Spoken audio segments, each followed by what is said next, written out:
好，我们来讲到国际间哈，现在是怎么样一个态势呢？在南海这一边一直在讲中非之间对垒，但菲律宾现在可能自己里面先闹起来。但你来看到的是，现在内战竟然出现在菲律宾，主要呢就是前菲律宾总统杜特地直接呛瞎啦，就是呢他的大本营明达纳尔岛说啊，现在不然呢这边让他独立嘛，所以他们自己的国安顾问直接讲的，你要是敢真的这样子做的话，哇，那不得了，我们就是武力镇压。里面呢已经开始直接的在讲，最主要的原因还是因为其实啦，对于修宪他们内部的一些政治局势，包括了政治版图分配的问题。里面有一些在争吵，在中非之间呢，则是仁爱暗杀这一件事情还是持续的在闹。中国海军就直接讲啦，说你们要真的敢来的话，我们就是全程跟监，还有管控。送民生物资当然可以嘛，但是如果你要送的一些，比如说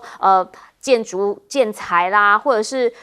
跟军事有关的东西的话，那我们可能就没有办法接受了。其实到目前为止，南海这一边大家还是在看势力的消长。有一个讲法是说，南华早报的报道，中方呢为了来彰显他们对于南海主权的主张，在英语提及主权争议的岛屿还有礁石的时候，其实开始改用汉语拼音来取代原本的翻译，表示什么？表示黑温内，所以要用我们的方式来称呼这个地方。而到现在呢，菲律宾这边呢，则是持续的也要表明他们其实没有退让，毕竟美国老大哥在后面看着呢。现在说要开始来买潜舰，而且呢，这个小马可是还说不止一艘，哇，表示之后他们海军的实力会大大的增加。真的是这样吗？因为其实在这一次菲律宾这边呢，他们其实有进行所谓的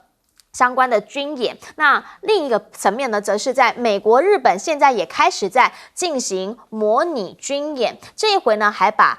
澳洲通通都纳进来了，甚至呢，夏威夷、日本很多地方都在进行指挥管制演练。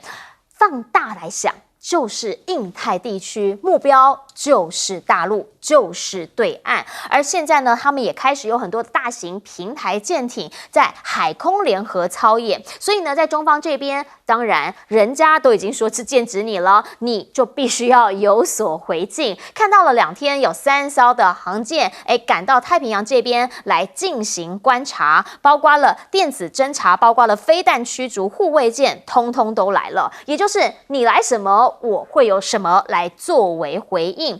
对于美国来说，他们怕的是什么？他们其实怕的是航母杀手啊！美国海军高层就直接讲了，对他们的航母是绝对有信心，但是也必须要承认他们的反舰飞弹，包括鹰击21，对于他们来说，确实还是心里面会有所顾忌的。特别是呢，现在一直听到福建舰即将海试，央视现在呢又看到他们在对福建舰进行报道，那是表示下一阶段快进了。因为呢，他报道了福建的航母，说讲的是侧面全身。前几天呢，其实就很多媒体都在报道这个侧面的全身，还开始在讲它的旋翼等等，是不是跟先前的设计不一样？那有什么可能比美国更厉害的地方？这样一个报道，马上网上热搜之外，大家也开始在看它上面的舰载机到底放的是什么？原因是因为呢，在舰尾的地方呢，大家看到说放了一个折起机翼的舰载机型，那是不是表示之后呢，他们其实在测试升降一次能够放几架？表示它的量能、它的军力每一次有多少可以升空，或者是它的速度更新可以有多快，这一些都跟能量、作战能量有关系了。在春节之前呢，习近平也参观了平津战役的纪念馆，强调战争胜利会靠后勤。这一切也表示着他们其实呢，在内部对于解放军等等的一些共识或者是一些要求，很明确的就是不能松，螺丝必须拴紧。但也要请教亮哥了，您怎么样来看？因为其实呢，在现在对于中方来说，整个南海目前看起来好像就是菲律宾，而菲律宾现在传出的是可能会有内战压力。这个主要是修宪因为小马可是想要修宪，那修宪的结果他就可以再选一次。那等于你可以再当6年那杜特地当然要提出抗议因为他女儿是副总统而且大家的默契本来下次就轮到他女儿要选因为菲律宾总统是不能连任的，跟韩国一样所以你如果我觉得这个就是你敢这样走，那我就独立给你看啊。不是说我现在就要独立了。坦白讲，这个一定要真的小马可是敢这样走下去。你如果真的推动修宪，那就引起宪政风暴嘛。那个时候我们也不要讲内战了，内战是最后的结果了。就是我就用民党那独立来跟你对抗嘛，是这个意思啊。那是不是会走到那一步不一定啊。我才不相信小马可是敢修宪，这个有点类似我们那个李登辉总统那时候不是传出一个争议吗？苏南成不是本来要在国民大会修宪，那时候就引起很大的争议啊。这个没有那么容易了，这个反正他们两个本来就不合嘛，而且大家的默契就是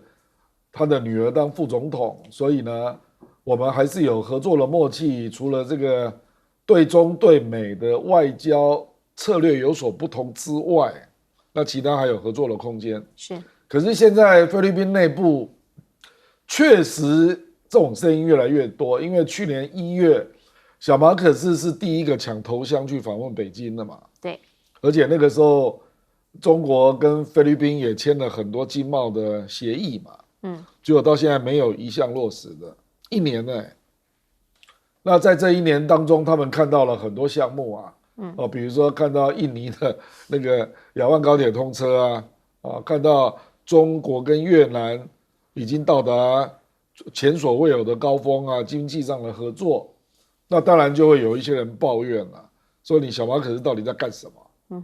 明明你是第一个抢头香，去年1月就签了，结果一下搞仁爱礁，一下搞黄岩岛，那边绕来绕去，那菲律宾也不可能达成目的，那你就是要补给那艘破船嘛，那给粮食跟水啊，结果是菲律宾是得到什么？所以就有点感觉就是你是配合美国设定的戏码在玩啊，那菲律宾的利益是什么？所以这种声音事实上不是只有杜特地，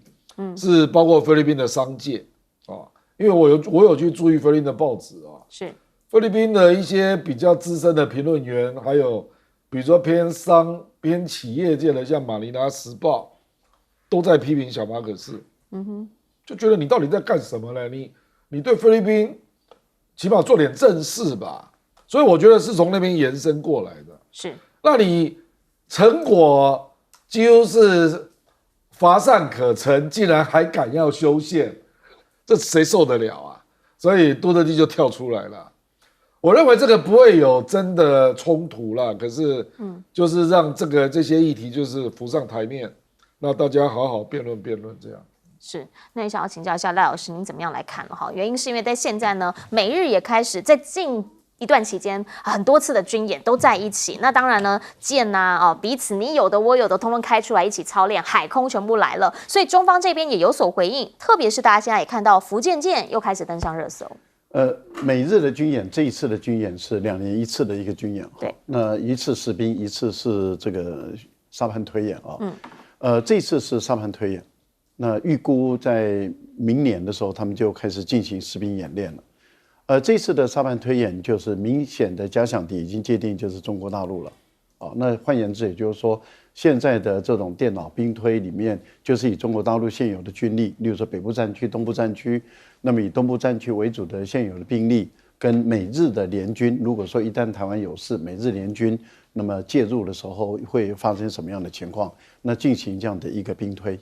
那兵推结束以后，演练完了以后，那明年他们就开始进行实兵演练，这个很针对性。那既然是很针对性，对大陆来讲，当然就释放出很明确的讯号了。那也就是说，你不能排除美日介入的可能性了。那因此，中国大陆的军队的建军跟准备作战的一个方式，那就势必要去思考，就是直接跟美日直接交战了。因为美国如果介入的时候，那基本上就是2国之间的交战，也就是中美的交战。中美的交战，中国大陆不会让战场只是在东海这个地区。一旦是中美交战，对大陆来说就会思考你会不会攻击到我本土。那你美国如果使用日本的军事基地攻击到我本土的话，那我也有可能会直接攻击日本的本土，那就变成日本就卷入整个战争。那日本卷入战争的时候，美国跟日本的协防条约，那如果美国的武力攻打到中国大陆的本土，大陆当然也会直接攻打美国的本土。可是问题就在于，如果常规武器来打美国的本土，基本上来讲效果不大，成本高，但是产生的伤害性不大。但是如果美国利用这个在日本的军事基地，或是在亚洲，例如说关岛或者是澳大利亚的军事基地，那么对中国大陆的本土实施攻击的话，那中国大陆势必要反击跟报复。那常规武力我们刚刚讲的效果并不大，成本又高，那当然就会使用核武的问题。那2个核武大国会不会一下子升级起来？这个也不是美国人所能够承受的，大陆也很难承受。所以在这样的一个情形下的时候，双方的未来的兵演会怎么去推？我想美国也在思考，他也会考虑战争的我们讲的恶性的螺旋。如果一旦失控，但是怎么可能中国大陆本土被你攻击以后我不反击？那另外一个部分里面，假设双方有默契，就是说都不以对方为本土为打的话，那就在海外的这些两方的军舰来互打。可是如果两方的军舰来互打，那你对于他的后勤跟他的基地攻不攻击，这又不是说你说了算。所以你可以知道这个东西的错综复杂性，我认为以美国人的小脑袋他算不出来。因为美国目前来讲，现阶段的美国没有战略家，而且都是一群军事智能比较低的人。那所以你看也门的问题搞得越来越大，以哈的问题搞得越来越大，跟伊拉克、伊朗的民兵的问题搞得越来越大。以美国现在的这些将领的水平，坦白说，我的估计是低智能的，水准不高。因为以我在法国读国防研究院的角度来看的话，那美国的现在的这些军事将领的水平真的是不怎么高，所以我个人坦白说，我的忧虑就比较大的，因为智能不高的人就会比较笨，那比较笨就会有一股莽夫之勇，莽夫之勇常常就给自己的国家带来不可毁灭的不可收拾的这种毁灭的后果。我们坦白说，最担心的就是不知轻重的笨人掌握大权，台湾也有可能是这样。好，老师从一个比较战略上面的角度全面的角度来看，但我们要请教一下这个副司令啊，原因是因为现在大家呢对于福建舰，因为说快要海试了嘛，所以他任何的宣布大家都非常在意。这一回大家看到的是他在测身照来了之后呢，就看到他后面放了一个舰载机，开始讨论，其实好像又是新的能量、新的量能问题。对，因为这一个是这个福建号的航空母舰，它是第一艘电磁弹射，所以它整个海试的过程要非常的比辽宁、比山东舰要来得久，这是一定的。那它有这又是折叠翼，以后它上去的空警的这个我们讲到的空中预警机是我们讲的是定翼机的。它以前的时候在辽宁舰还有山东舰的时候是旋翼，因为它是滑跳，没有办法太重，这个跑道又没有弹射，那只能靠自己的这种的动力起飞，那它就是旋翼。那现在要改为定翼机，定翼机就比较重了。但是定翼机起来的时候，它整个的空域的整个的搜索的范围就广了，作战能力就大了。所以它这个要做这一方面的电磁弹射，这是第一艘。那在这一方面，它要整个的海事还有折叠，整个 SOP 它整个运作的状况，它整个要非常的详细。它整个比如升降，它折叠翼上面最大的容积量是多少？然后弹射的话，这3条电磁弹射系统2条要怎么样去用？然后电压够不够？中压直流电够不够稳定？它都要做弹射，万一弹射一失败，那个电量不够，飞机直接掉到海里面去，就损失1架。那宁可这样，那宁可谨慎。整个都没有问题了，包含主电力、包含备源电力是能够彼此能够辅助，立刻接替上去，那这样没问题了。确确实实完全没有问题，才能够真正的实施我们讲的这种实际的演练，然后实际演练完毕之后，才完成初级作战能力而已。整个初级作战能力完毕，整个这走过一遍，完全测试完毕，才能完成全战备。全战备完毕了，才能列入作战序列。所以它整个的程序是很繁琐的，没有我们想象就直接成军了，不是这个样子。另外我们讲到这个就是小马可斯的这个杜特地的他女儿莎拉杜特地，他当副总统嘛。那副总统可以连任，美国这个菲律宾的宪法第7条讲，总统不能连任6年而已，但是副总统可以连任。那他这个，我认为他这个是民达那个要独立他有这个条件，但是是策略不可行。他是策略，他这个将近10万平方公里，菲律宾总共30万平方公里嘛，它是占1/3，人口2700万，也占了将近3分，因为菲律宾人口是1亿1000万，条件是够，但是在政治上是不成立的。但是策略，所以杜特地当过总统，他就有很知道这个政治生态，去操纵这个策略，帮他女儿莎拉杜特地扶上一把，这个先挡住小马可仕，帮这个莎拉杜特地冲一把。所以他爸爸在后面操盘了。他看的是蛮有眼光的，蛮有这方面的手腕跟技巧，所以看到这是政治策略。好，就听起来姜是老的辣，但等等广告回来，我们就要问了，如果说真的是姜是老的辣的话，那拜登现在在这一局到底还有没有辣度？等等回来说。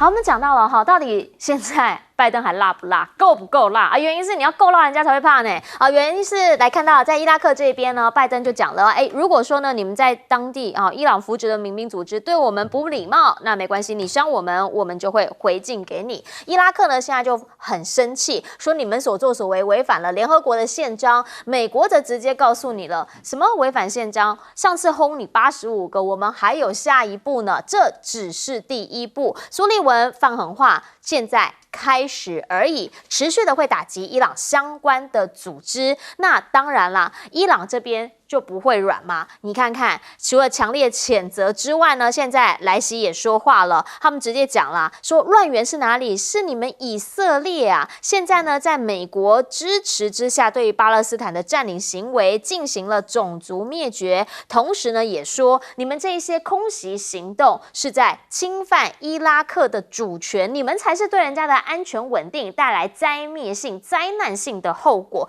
彼此之间直接对上。另一个层面呢，则是在也门这一边了。好，原因就是因为美英联合轰，一直轰，但是好像没什么用，甚至呢，他们还直接告诉你，你没办法吓到我们的，我们还会以升级对抗升级。伊朗则直接讲了，你别再打了吧，你越打仇恨越深啊，你以为你这样能够吓阻人家吗？还是其实那个冲突、那个矛盾是会一再一再的扩大？因为呢，他们已经直接讲了，说你现在轰我们，我们会升级。其实你也看到他们的举措真的更加大胆，包括了先前呢也有很多的专家都在给美国、英国双方意见。他们讲的是什么？讲的是他们本来呢其实只打商船，结果现在呢开始打军舰了。你可以看得出来，局势越来越复杂。而且更加大胆，以后可能继续轰下去会更糟糕。到底是在灭油还是在交油？这其实呢，必须要好好思考一下美国的中东政策，你到底有没有办法稳住局势？还是其实呢，你在希望能够国内减少那一些反抗你的声音的同时，其实你让中东这边更乱了。好，一直讲到这边呢，大家都一直在讲，基本上跟选举是脱不了关系的。原因是因为现在以色列的国安部长呢也直接讲了，说你看看物资啊，现在为什么会流向哈马斯？其实呢，某一些层面来说，也是因为你拜登政府的问题啊，你没有全力的支持我们，你去帮忙加萨，所以才会这样嘛，才会让这些物资让哈马斯拿到，才会让战争打不完啊，甚至还直接跟拜登呛虾。如果是川普，哇，就不一样了嘛，你们行动就会截然不同，川普才能够来解决问题，这弦外之音不就是这样吗？川普的讲法是，如果我当选之外，他已经先讲了，俄乌战争，我第一天就马上停止它。加萨这一边，以色列对他释出善意；中方这一边，川普自己说，当选之后呢，要对中国这里征收至少60%的关税。他讲什么？他讲的是说呢，基本上在他任内发起的中美贸易大战，现在呢有可能要再课关税，表示他会更强硬。虽然他直接的说，习近平是我的好朋友，但该硬的地方他不会软。双方在这个地方正式的在比拼，你比较厉害还是我比较厉害？所以呢，拜登怎么接招啊？因为怎么看都是到目前为止话语权虽然说你是执政党，但好像真的不在你这一边呢。甚至还有人直接讲说呢，你现在常常看起来好像是不讲道理的人，川普呢反而变得气势汹汹。到底有没有办法彼此之间能够真正变成了平起平坐？毕竟民调上面最直接的证据就是拜登已经输给川普了。外交局上还有没有朋友愿意站在川普这边帮他站下一下？或者是你真的就是搞不好，旁边也希望赶紧换人做做看？请教亮哥怎么样来看？至少在中东这一局，伊拉克现在因为被炸了嘛，在他的境内，虽然你说炸的不是我，但是就在我的境内，直接告上联合国了。我这告上联合国又没有用，因为任何重大的军事决策都要经过安理会啊，美国就给你否决了啊。事实上，确实有一种传闻啊，说纳坦雅胡就是想把这个以阿战争撑到11月啊，那个时候拜登就败选了，那我的川普就回来了，因为纳坦雅胡跟川普是非常好的朋友，而且共和党一定因为他不像民主党有内部分裂嘛。这共和党一定会采取更强势的做法，至少对中东或对伊朗都一样啊。这个我觉得共和党现在就是在扯拜登的后腿了，就是把那个调子拉到最高，说你就是软弱啊、无能啊、没种啊、不敢打伊朗啊之类的了啊，或者你不敢去打也门啊，你就直接登陆嘛，不敢登陆，笑你不敢登陆啊。事实上，他也没有提出任何军事方案啊。是。坦白讲，共和党执政，你敢登陆也门吗？你敢直接打伊朗吗？这个我自己都打个问号了啊！因为那个就是牵涉到国家的地形啊。也门大概你登陆之后，立刻碰到高地，然后一路往上，最高到1000公尺。那伊朗根本就是高原国家啊，你去打，你一样啊，又碰到高原地形。如果美国可以打伊朗，伊朗可以从1979年存活到现在吗？至少美国1979到现在没有打过伊朗，没有正规跟他作战，是用伊拉克去跟他打，吃过亏，是啊，吃过亏，是啊，就是，而且伊朗还有一个绝招啊，你如果真要打我，我火大了就把船击沉了，把霍姆兹海峡整个给挡下来，那波湾有1/3的油出不去，世界经济大乱。所以我坦白说，这个共和党的人也知道，可是就吹牛，这就选举啊，选举就是这样啊。因为我就看到共和党好几个参议员都说 ，hit Iran， 打伊朗啊，打伊朗啊，这样叫就是有票啊，就是美国选民的水平大家也知道，这没有办法。所以拜登现在真的有点骑虎难下了。我讲白了，伊拉克那些逊尼派的激进组织，还有也门100%反击，他们不会认输的啦，因为他就知道你拜登不敢扩大战争嘛，你扩大你就不用选了，所以我就趁这个时候逼你在伊拉克跟叙利亚要撤军。他们的目的不是以什么巴勒斯坦啊，那太远了，是你给我撤军，因为伊拉克政府已经要求美国撤军了，2500个人啊，那他现在就给你施加压力，然后让美国的老百姓看到有死伤嘛。那美国就会开始讨论嘛，在这里驻军划算吗？因为他的目的都连接到要打伊斯兰国啊。可是伊斯兰国目前没有看到很多恐怖活动啊。对，那你驻军在这里，然后在这边当做人家的箭靶，这样划算吗？因为已经被攻击160几次了。是所以我认为这个会引起美国内部舆论的一些动荡啊。那美国事实上，你只要撤到沙地阿拉伯啊，撤到阿联酋那边就安全啦，所以我认为这个没有那么快会结束了。是，请教一下赖老师怎么看？没有错，伊朗本土不能打因为打的话后遗症太大了有可能会引爆以色列本身会遭受到伊朗的直接攻击，那也有可能会让美国在中东地区的军事基地直接受到攻击，也有可能这个海峡会被封锁。那英美的邮轮他们本身运油出去的话，那会遭到很大的困难，它的物资运到中东地区也会遭到很大的困难，所以伊朗本土是不能够打的。是，那伊朗本土不能够打，那怎么对他的国内人民做交代？因为这一次的颜面扫地，对3个美国军人被打死，几十个受伤，而且是直接攻打营区，那这个怎么做交代？那就装模作样，雷声大雨点小，打个样子。浩浩荡荡的说，我打了80几个军事目标，发射了150枚左右的至少125枚以上的导弹然后所以呢我是这个整个军事的山坡的行动是卓有成效的。可是问题就在于公布出来的结果是死伤的人数并不多，为什么？这就是第一个问题了。那第二个问题就是，你看伊朗的总统跟他们的这个国防部长都已经反映了，对，那这已经是让风险往上升高了。风险升高什么呢？也就是如果说美军设在伊拉克跟叙利亚的军事基地之前遭到165次左右的攻击，那很明显的是骚扰性的、警告性的攻击，所以没有人死亡，打了165次。没有一次有人死，为什么？很明显的是故意不把人打死嘛。那但是如果说今天伊朗要报复了，那开始对于伊拉克跟在叙利亚的美国的军事基地以有生战力为目标，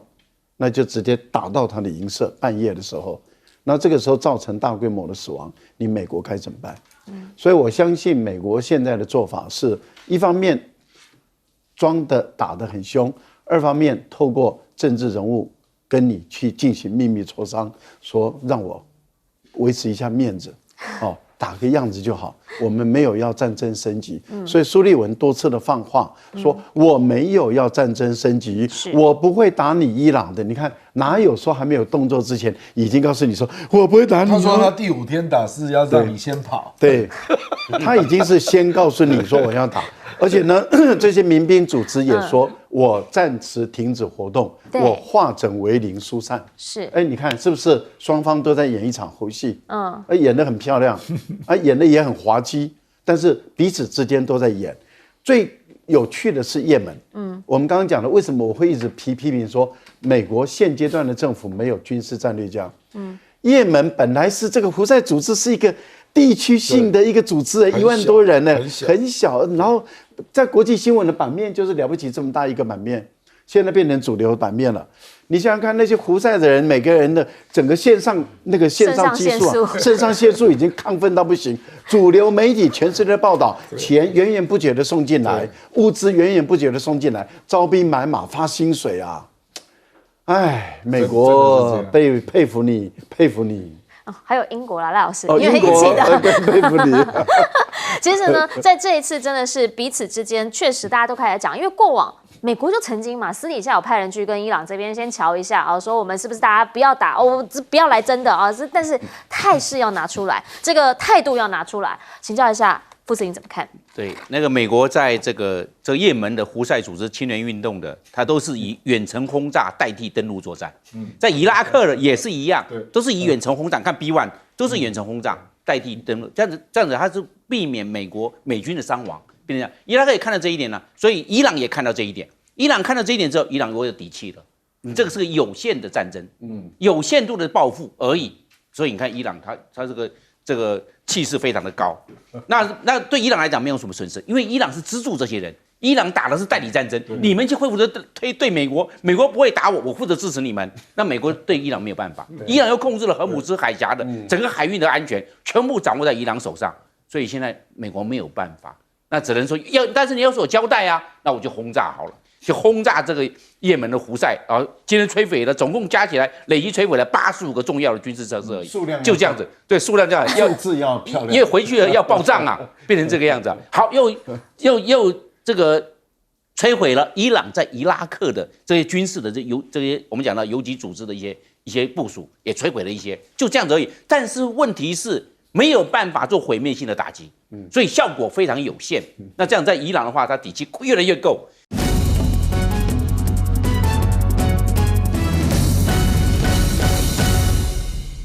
大家午安，我是陈彦莹，欢迎来到新闻大白话。接下来这1小时国内外大小事，要您听得懂的话说给您听。现在介绍这1小时来宾，首先要介绍的是耶鲁真学博士郭正亮老师。大家平安。以及国际政治专家赖岳乾老师。主持人好，观众朋友大家好。还有前空军副司令张延廷。主持人好，大家好。一开始先带你来看到23点钟了哈，刚刚告诉大家说呢，在现在也就是这个时刻，画面当中的左手边您看到韩国瑜已经就定位了，他在立法院里头要开始来主持他第1场的朝野协商。那么在今天这一场会议当中，最重要的当然就是三方蓝绿白他们要开始来好好讲一讲，到底什么时候要开议。其实呢，韩国瑜他今天一早就已经先进到立法院，8点50呢，他出现在立法院的时候，其实媒体通通全部堵上去了，就是开始要问他很多问题啊。那他说他今天呢是要先到各个处室去走一走，跟大家拜会一下之后呢，他也开始介绍了他的新的秘书长。只是突然之间，我们又发现怎么有人是这样子下标的？好，这个是谁呢？友台啦哈，友台怎么说？友台说呢，韩国瑜竟然问大家，怎么走啊？他说这一句话，值得一提。那当然呢，很多人就会在下面讲啊，就是说，哇，连怎么走都不知道哦，韩国瑜哦，还当立委哦，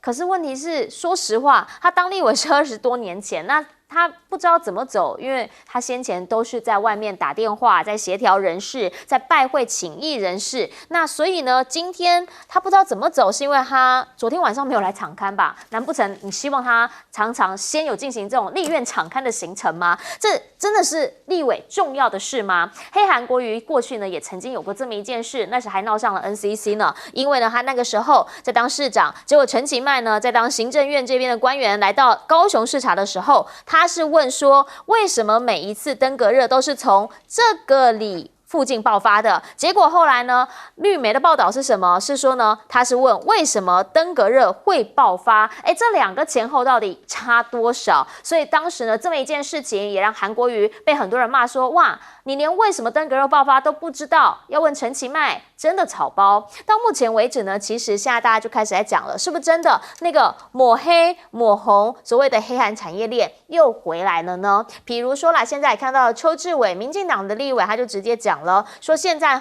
因为要捍卫民主自由啊，捍卫我们的主权啊，甚至有可能因为人家看到院长是韩国瑜，哇，不敢来了，他觉得这很令人担心。又或者是民进党立委林怡景说，会不会发布一些错误的资讯，让大家对于台湾的信任，民主阵营对于台湾的信任产生质疑？范云则直接讲了，说他当市长的时候会带官员去香港密会北京中联办，现在呢，他有兴趣的是中国外交。到目前为止，其实韩国瑜才刚刚上任，才刚刚上工，才刚刚找完他的秘书长以及他办公室的团队，都还没发生，但是已经网络上面出现了这么多的评论了，大家开始在说，会不会过往之前很多对于韩国瑜不友善的言论屏蔽了对他真正的评价？现在呢，提醒大家，60%的选民对立法院其实是有盼望的，是希望说民进党不要再完全的把持立院的。那如果是这样的话，不要让黑韩还有黑科遮蔽了这一些的民意基础，还有这一些的对话。其实呢，到目前为止，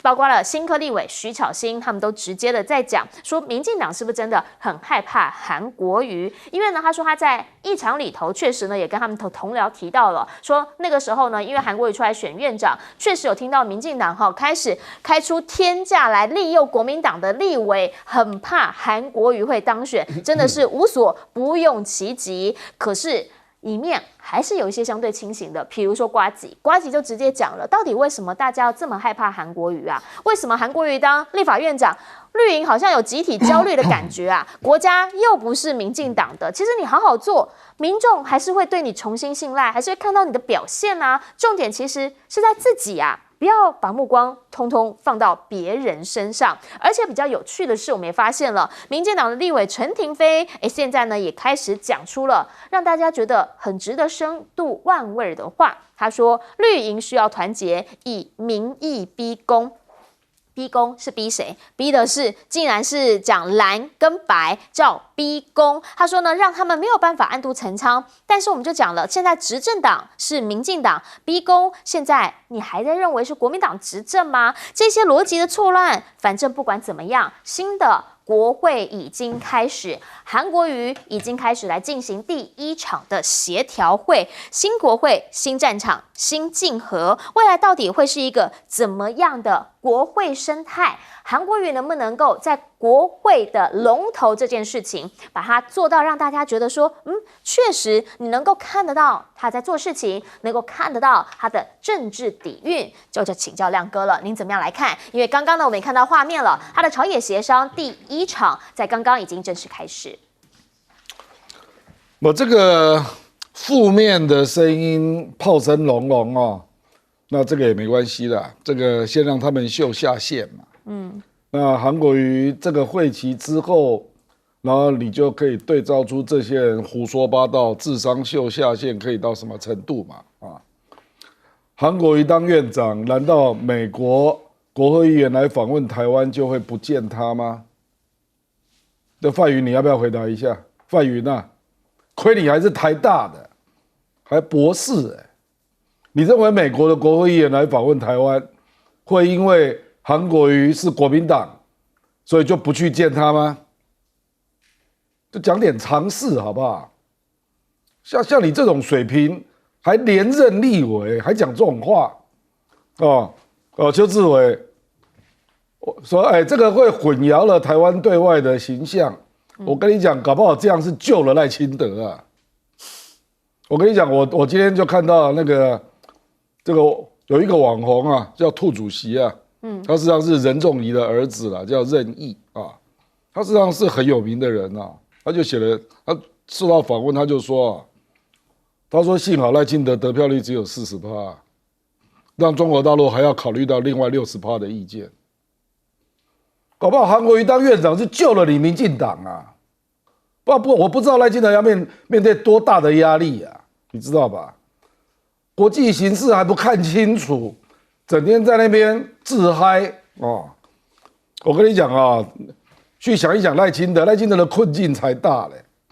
陈水扁啊，2000年39.3%当选总统，那陈水扁就立刻知道他的困境，所以人家就职演说520，陈水扁那时候是318才选的，对，人家520就职演说就4不1没有，对不对？大家都记得520的内阁的组成，我算了一下。光是国民党籍的都有6个，然后无党籍的还有大概7个。陈水扁的民调在6月就冲到60%了，所以陈水扁是怎么稳住台湾的政局的？他得票只有39.3%那国民党那时候是国会第1大党，一党过半那为什么陈水扁民调在6月就可以冲到60%？我就看你赖清德能不能做到当年陈水扁的成就，你就只有40%的民调，然后你看你们那些狐群狗党1450蟑螂跳蚤老鼠，整天都在讲这种话，你的民调会有60%，做梦啊！我跟你讲，你的困境比陈水扁大多少啊？陈水扁是2000年那时候中国大陆是没有能力武统的，完全没有能力啊。那一年台湾的 GDP 是中国的多少？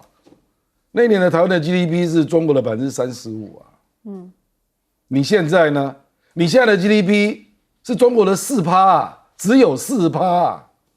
中国大陆要对你做军事的动作，轻而易举啊。很多这个各种攻防可能都会出现啊。你还在那边讲风凉话你的立委，你看你的立委是什么水平啊？你的1450是什么水平啊？还有你自己啊，你自己是什么水平啊？你知道台湾风险现在有多严重？我刚才看那个美国外交事务协会，这个最有代表性的 The Council of Foreign Relations， 他说今年2024的冲突点，他就列了红点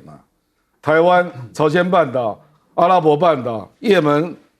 是同样都是红点你要不要去看一下？结果在这边讲风凉话，你们这种没水准的立委，还只爱搞黑韩产业链，都不去想你520，你的就职演说如果出问题，你整个民进党怎么办啊？你怎么不去想这种问题呢？这种国家、这种政党对台湾的危险，完全没进入状况你去看美国人怎么看这个问题？你看那个新的那个印太司令那个帕帕罗怎么说话的？他就说台海就是一个很可能会发生事情的地方啊，结果你们还只会黑韩，丢脸，丢脸啊，真是丢脸啊！这种政党。是要请教一下赖老师，您怎么样来看哈？原因是因为其实啦，当然在今天。有人是说韩国瑜上班的标题就这样下，但其实韩国瑜不是今天才开始上班啦。然后像韩国瑜到立法院还不知道怎么走，还问怎么走，大家就开始在思考说这个黑韩的问题。除此之外，也其实呱吉特别点出了一点，是不是一种集体的焦虑？韩国瑜当立法院长，集体的焦虑感。当然是啊，因为目前来讲，民进党已经尽失人心啊，所以赖清德的选票才4成啊。不代表台湾广大的民意，因为台湾6成以上的民众并不支持赖清德，票也没有给赖清德。他的集体焦虑感还反映在国会立法院。民进党现在是第2大党，不是第1大党。第1大党是国民党第2大党是民进党。不代表绝对民意的民进党，而且只现在是第2大党的民进党。他当然对于第1大党的国民党所选出来的这个立法院院长，他内心里面充满焦虑、害怕、恐惧，而且他很担心韩国瑜大开大合因为韩国瑜我们当然会一直强烈主张不要和稀泥，是千万不要和稀泥，不要去主张所谓的朝野和谐因为民进党2次的执政，他从来没有去考虑过朝野和谐。民进党2次的执政，第1次8年，第2次又是8年，所以总共是16年。16年的时候，他怎么去压迫这个在野党的？他怎么去欺负我们广大的民意？第1次的时候就是朝小野大了，他怎么去欺负主流的民意超过这个5、6成以上的民意？他怎么去欺负呢？以少数欺负多数，只因为他掌有权力。那现在他又是少数，又想要欺负多数只因为他掌有一堆媒体，绿营的媒体、报纸一堆，网络一堆，电视一堆，但是蓝营的媒体很少，所以我才会觉得说，绿营的媒体当然会害怕，因为韩国瑜 NCC 要先处理那个一些媒体该让他回来的，他的权益要恢复的，要让他恢复那么当时被不正当的打压的，那些要去搬回来而且呢，要去好好的追究那一些所谓的那些审查委员、那些学者专家，要去好好的追究绝对不能够那个想要绕跑回去大学教书的，而且他是到公立大学所以要去追究他的所有的责任。这一点你当一个院长不能够放弃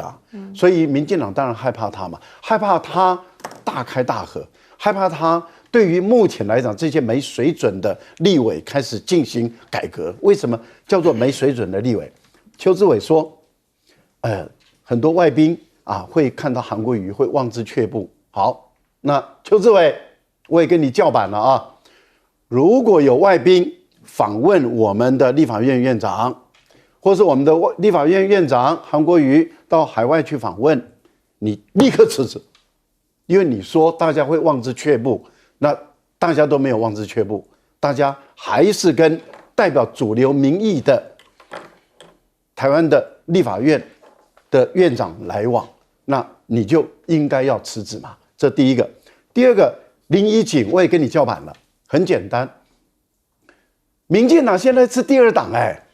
主流民意第1党是在野党在野党中的最主流民意，那当然就是国民党了，那就是这么简单嘛。你民进党是在立法院是在野党你是第2大党，你是第2党，所以完全按照民主选举出来的世界各国国际的民主阵营，当然会尊重台湾的民主结果嘛。因为我们的立法院在野党是最大党，国民党跟民众党加起来远远碾压你民进党，所以它是最符合主流民意，最符合国际民主。谁不跟台湾来往？当然要跟台湾来往难道他们要背弃民主，跟你这个在野的民进党来往吗？这简直是笑话嘛！所以，请你收回去你的主张，你的主张根本就是不够格。这也就是为什么韩国瑜一定要大开大合整顿我们的立法院。最后，这个范云，范云萧美琴什么时候去大陆的？范云啊，赖清德什么时候去大陆上海访问，跟杨雄见面的？那时候他想要角逐这个代表民进党跟蔡英文搭配，想跟蔡英文搭配选正副总统，在2016年，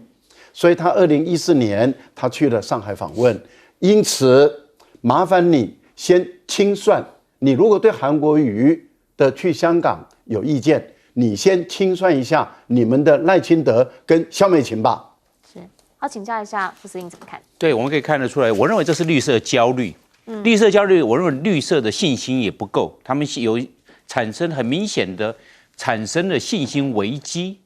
因为从上一次的蔡英文817万票，到这一次的剩下565万票，跑到了260万票啊，260万票跑到哪里去了？就是只剩下40%了，你看那变成只有相对多数，原来是绝对多数，都过半数了嘛。那现在他我认为他这个绿色的焦虑就变成开始他们就是在抹红啦，抹什么，变成这个样子。我认为立法院呢，它是第一个监督政府，第二立法嘛，一个是监督，一个是立法，就那么简单，很简单，就是2大任务。那现在它就变成，我认为是绿的可能输的不甘心，因为52比51，再加上52加2 54，结果院长、副院长都拿去了。但是我们问题就是，民主大家按照制度来走，都已经投票完毕，选出了立法院的院长跟立法院的副院长，这很清楚嘛，大家就应该完全一条心过来啊，为国家来奋斗。我们现在整个的社会，我看到，因为我一直活在这个社会的底层基层啊，年轻人看不到未来，他不生小孩啊，除了他的钱、他的薪水非常微薄之外，只能养活自己之外，他看不到未来，是最大的问题是看不到未来。怎么解决？一个立法院帮他们去解决，都为这些升斗小民、这些年轻人去想办法解决问题，结果没有，他不服输，在那边抹红抹这个搞这些我认为这个凸显了绿色的焦虑。绿色应该好好的反省，是不是为这个社会的基层？还有一个我们讲中下阶层，中下阶层的生活，每天我看到每天早上的时候，这些上班的这些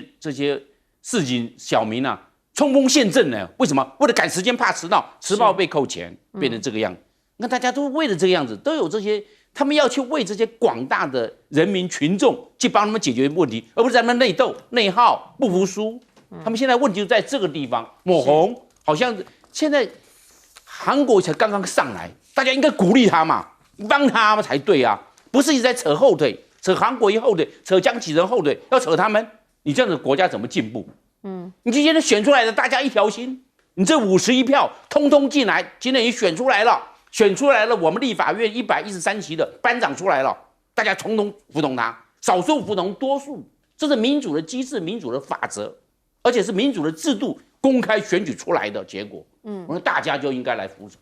应该一条心，不是又在那边开始讲这些风凉话，彰显了这个信心的不够。我认为不要这个样子，选民都在看。选民是雪亮的，人民是有智慧的。我认为民进党在这一方面应该调整他的角色，调整他的态度，放低他的姿态，来让立法院展现一个新的气象。是现在的立法院的结构跟过往已经不一样了，其实某些层面也代表着选民呢已经释出了他们的讯息，希望立法院是可以好好做事的。那从今天的协调会开始，其实就希望能够看到他们开始好好做事。我们先进广告，等等回来聊聊国际话题。